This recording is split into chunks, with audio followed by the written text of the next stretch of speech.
Okay, I tried doing this earlier, about an hour ago, and it didn't record, so this is my second attempt.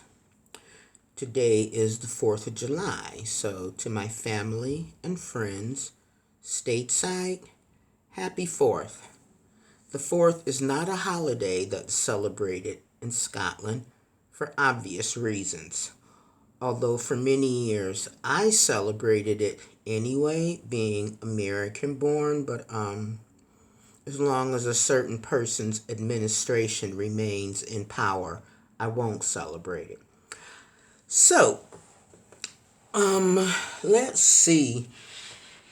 My birthday celebrations are over. Apologies for my absence, but A, I was celebrating my birthday and that took precedence. So, at any rate, I'm back with a brand new list. And this one is my favorite black films.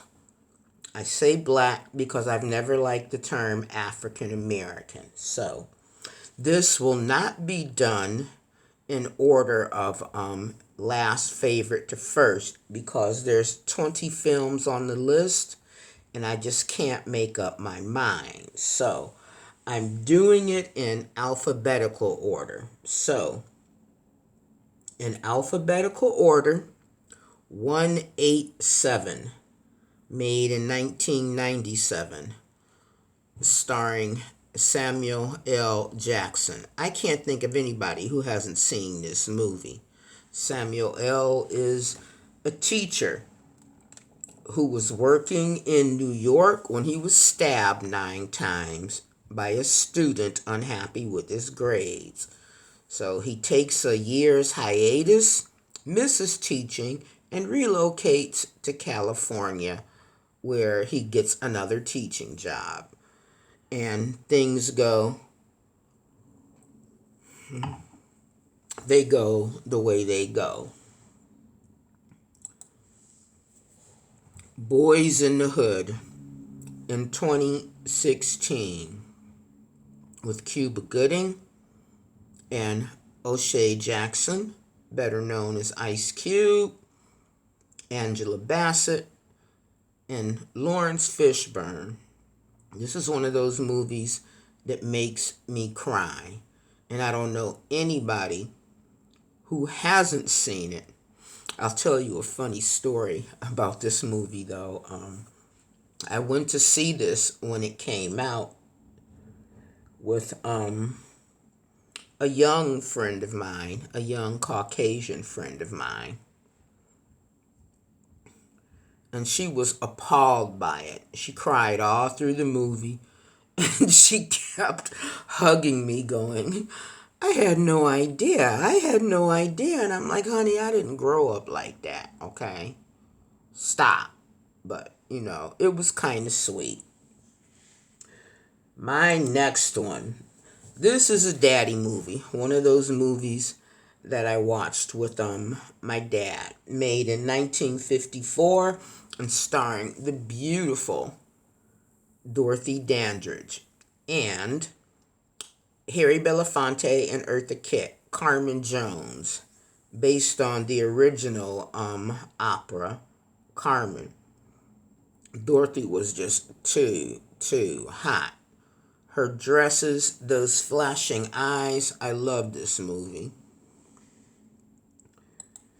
Disappearing Acts with Sanaa Lathan and Wesley Snipes from the year 2000. I have to admit, I've never been a big Wesley Snipes fan. He did one thing that I really, really liked, and that was Blade 1. But this movie was like, it felt real to me. And having Michael Imperioli in it added a bit of realism. African Americans and Italians have had a long, often complicated history, so putting him in there as Wesley's boss, it lended an aura of realism to me. 1989's Do the Right Thing. Spike Lee. Spike don't be lying. He don't be playing around, He just spits shit out and he just tells it like it is. And I don't know anybody, black, white, Latino, Italian, Polish, who doesn't like this film. It's a really deep film. And for me, the highlights were one of my favorite Hollywood couples, Ruby Dee and Ossie Davis, in here as the mayor and mother's sister. It's an astonishing film, and it remains relevant even more so, I think, in current times. The next one, it's not exactly a film. I guess you could call it, a musical, because they sing a lot. And it's something that makes me cry a lot. 2006's Dreamgirls, which is loosely based on the story of the Supremes. When Jennifer Hudson sings, and I'm telling you, I just lose it. I don't know anybody else who don't lose it when she sings that. I don't know any woman, black or white, who hears her sing that and does not relate. Because there's always, if you're a woman, the man who got away. So, I love that movie. Eve's Bayou from 1997. This was another Samuel L. Jackson film. He was a dog in this, and it had a really good cast. And the girl, she was a newcomer to the cinema, who played his daughter Eve. She did an absolutely, stellar job as a beginner. And I can't think of the woman's name right now, but the one who played her aunt, she used to be on All My Children. It was just such a good film, highly enjoyable. Next on my list is 2016's Fences. Denzel. This movie came out, like I said, in 2016, and my dad had been dead and gone for many years by the time this came out. But I think Daddy would have liked this movie. This movie always makes me think of my father, based on certain stories he told me about growing up, in the 30s, 40s, and the 50s, and being in the Korean War in a segregated unit. This film is a heartbreaker, as well as an eye-opener for me. 1985, Go Tell It on the Mountain, based on the Harlem Renaissance author James Baldwin's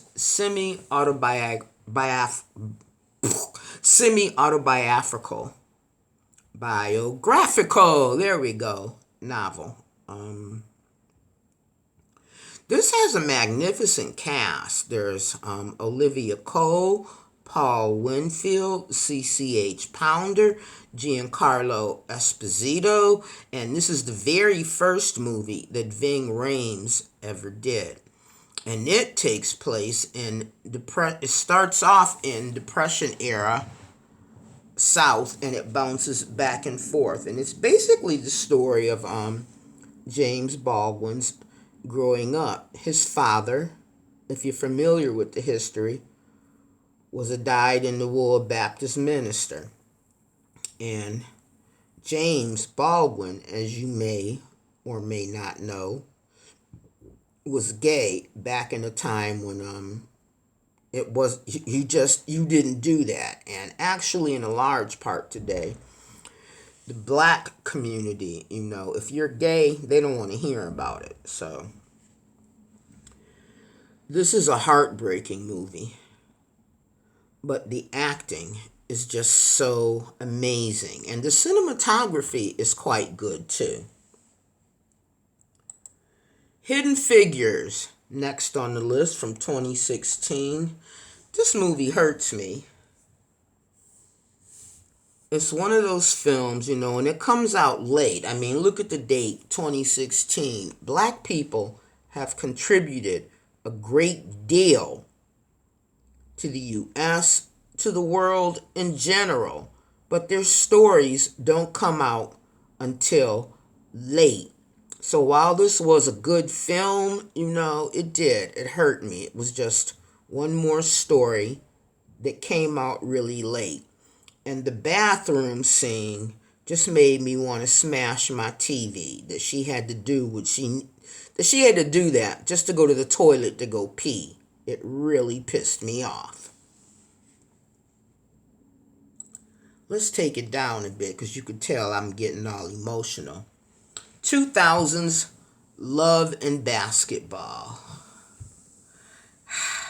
I like a good love story.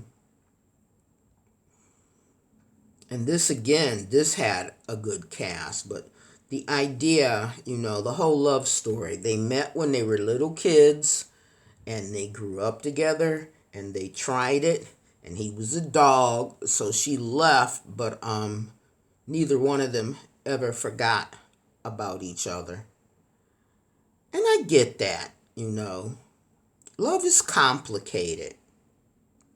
And women, particularly women, we frequently love somebody who is not good for us, but we go there anyway, and we even take this person back. So this is one of my favorite black cinema films. Let's go back to Spike Lee with 1992's Malcolm X. This was a hard film for me to watch. One of the first books that I read in my preteens was the autobiography of Malcolm X, because my daddy had it. And when he finished it, he gave it to me, because everybody in my family reads. I'll tell you a story. One time, my brother's best friend, John, came down to get Kenny. Kenny is my brother. He knocked on the door. It's summer. Big front door is open, and the screen door is there. So he's yelling through the screen, hey, he's knocking on the door. And he finally looks through the screen, and all of us are scattered around the living room with a book. All of us. And John just, he says through the screen, y'all are reading this damn family I've ever known. So Malcolm X, it was a hard watch. But I'm grateful to Spike, as a black woman, for taking the time to do that. This is from 1993.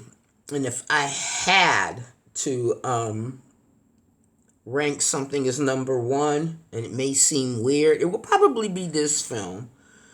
1993's Menace to Society, directed by the Hughes brothers. It's violent, it's dark in places, it's gritty, and I absolutely love this film. It didn't do the typical Hollywood, let's clean shit up thing at the end and give it a happy ending. Dude dies. He pays for his crimes. But it doesn't take away from the brilliance of the film. 1986. 1986. Native Son. This was a made-for-TV movie, produced by Oprah Winfrey. I can't remember the director's name right now, but it had a newcomer, Victor Love, in the role of Bigger Thomas, and Matt Dillon, a very young Matt Dillon, in the role of the communist who gets him a lawyer after he's charged with the murder of his rich employer's daughter. I read Native Son, long before Oprah turned it into a made-for-TV movie. And I remember thinking when I read the book, they should make a movie out of this. And it's heartbreaking. But it's such a good film. And the soundtrack by Mtume, anybody remember Mtume from the 80s? Just lends credence to the film. I gotta go back to my boy Spike, 1986's She's Gotta Have It. I think I've spoken about this film to you guys in two other lists that I've done. I love it. I love the format, shot in black and white, except for that one scene, the birthday scene. I love her freedom. I love her fearlessness. It's a really, classic. And it still remains, controversial. I think of it as a feminist film, but there are a lot of people who don't. But you know what? If you know me, I am who I am. So I'm not interested in what other people think. We're nearing the end of the list. 2015's Straight Outta Compton. F the police! That's all I can say. I used to love that song. I did. I was just like so entranced with that song. 1985. The Color Purple. Steven Spielberg should have gotten Best Director for this. He really should have. They got numerous nominations for this film, but they didn't win anything. So, for me, truly, that was the beginning of, if you've seen the film Black or White, then you know it deserved all kinds of kudos and Oscars, but it didn't get it. But if you look at the year, 85, it's not surprising because the Oscars was really white back then, and actually they remain #Oscars so white. Okay, this movie, the next one, is The Five Heartbeats, directed by Robert Townsend, 1991. Google Robert Townsend and find out what Hollywood did to him. This guy was brilliant. I can't watch this a lot, even though it's in my personal DVD collection, because it makes me miss my brother. My brother loves this film, and we would watch this together. Plus, the music is good. It's just amazing. And at the end, when Eddie sings, I feel like going home, I'd be all on the floor crying. No joke. Got two left for you. 1989's Women of Brewster Place, based on the Gloria Naylor novel. Again, this was something Oprah pushed to get made for TV. It's a two-part made-for-TV series, and it's really good. Having said that, the rape scene is very hard to take. But having said that, let me move on to Cicely Tyson. Cicely Tyson as the matriarch, the mother of the Robin Givens character, Melanie. That speech she gives,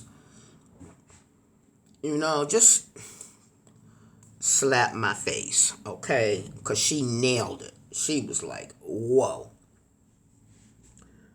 The very last film on my lengthy list of my favorite black cinema films is 1995's Waiting to Exhale. I remember what the 80s and the 90s were like for me as a single black woman. And I was truly waiting to exhale. And, you know, it probably, not the movie, but I don't think I've ever really exhaled. And I think that's why at my age, I'm still single. But it's all good because I'm happy. So I hope you were happy with this latest offering, my favorite black films. If you're in the States, happy 4th. Be careful around the fireworks and, be kind to the animals. The animals can't cope with the fireworks. It's not cool.